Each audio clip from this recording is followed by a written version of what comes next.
Hey, what's going on, guys? Today we're in the Obsessed Home Theater lab. We're doing some work in here.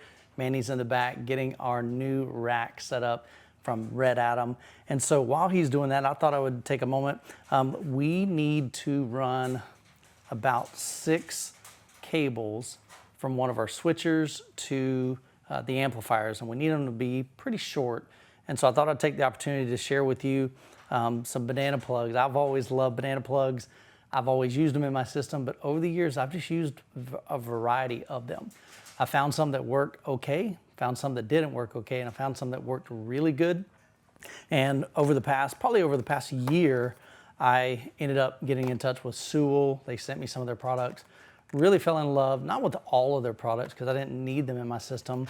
I like the deadbolt style, but recently Rusty shared with me something about these that really, I don't know, to me, these are the better choice, and I'll share with you why.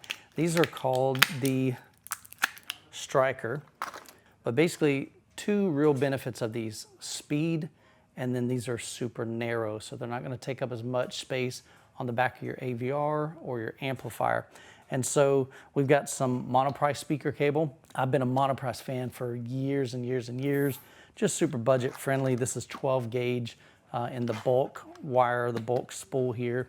So I'll be cutting off probably about 8 or 10 of these, and then we'll get these spliced. I'll show you how to install them, how easy these are. And the great thing is we have these in the store, so we become authorized dealers for Sewell. So we're super excited about that, but these are rock solid. Really like these, and we're gonna basically install these in all of our outlets here, all of our speaker cables that need banana plugs on the back of the rack as well.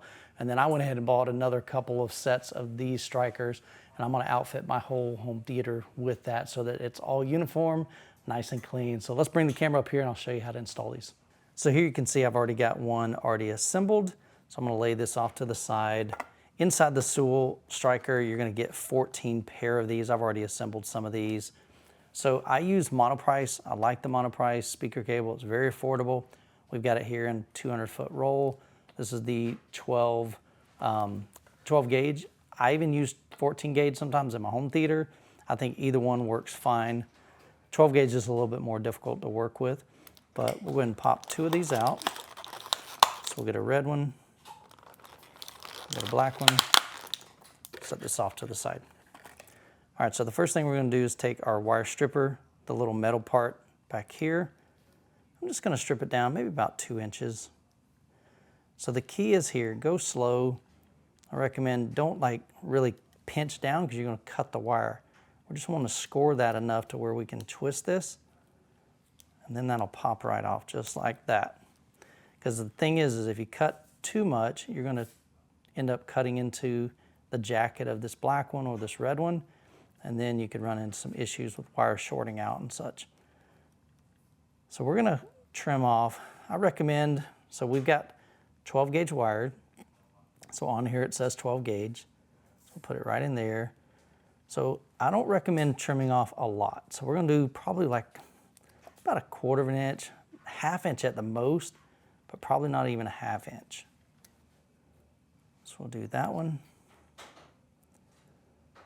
Do this one. So that really is about all you're gonna need. So we're gonna match these up, the red wire to the red stripe right here.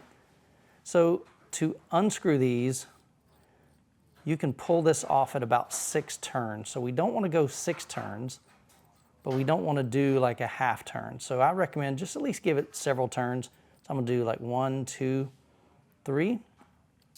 Then I'm gonna take this. There's a little metal pin right in the middle of that.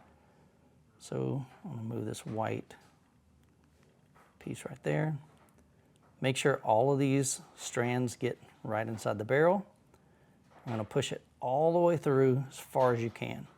So what I like to do is twist both of these while pushing down that way. So I'm gonna push and twist, do that a couple times. And then we're gonna grab the bottom part of the barrel, twist the top part, tighten that all the way down,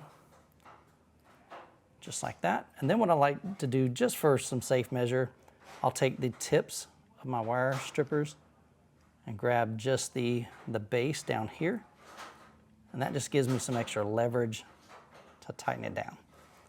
Then what I always do, just to make sure, give it a good pull. That's nice and tight. So we'll do the other one real quick. Again, we'll probably back this off 3 turns. Take this, slide it all the way up in there, as far as you can go. Give it a couple twists, just like that. And we'll go ahead and tighten this down. Make sure the whole time you're pushing towards the wire. Get that as tight as you can. We'll grab the base again down here. This just gives you more leverage, because what I found is my hands will get slippery. See, I'm able to tighten that. Let me grab the bottom.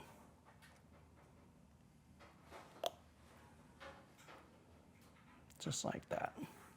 Give it another tug, nice and snug. So this is the fastest connections that I have found. They're also the narrowest. The key is take your time with these, because if you don't do it right, it's going to pull out. But if you do it right, just like I showed you, don't cut off too much wire. If you get too much wire in there, you'll notice this gap right here isn't going to be able to close all the way. So you can see here, we got just a really small gap right there. So that's fine. You just don't want a big gap where it's bunching up in there, and it's not going to make a secure connection. Now, as I've always shared with you, banana plugs will not improve the sound of your cables. That's not what they're for. Banana plugs are solely for convenience and also aesthetics. So it's going to make it nice and clean, especially on the rear of your AVR. If you're connecting, let's say 11 channels of speaker cables, I promise you, setting up the banana cables, installing it is a whole lot simpler than taking your bare wire, feeding it up there, making sure that you don't have any stray wires. Sometimes you get a stray wire and it can hit another stray wire. Now you got a short, your receiver's going into protection mode. So those things you don't want. So to me, banana plugs keep everything nice and tidy, nice and clean, and they just look great. So we've got these on the website. If you want to pick some up, obsessedhometheater.com. If you got any questions, you can reach out to me directly at youthman@obsessedhometheater.com. Hope this video has been helpful. Appreciate you guys. Have a great week. God bless, and we'll catch you in the next video.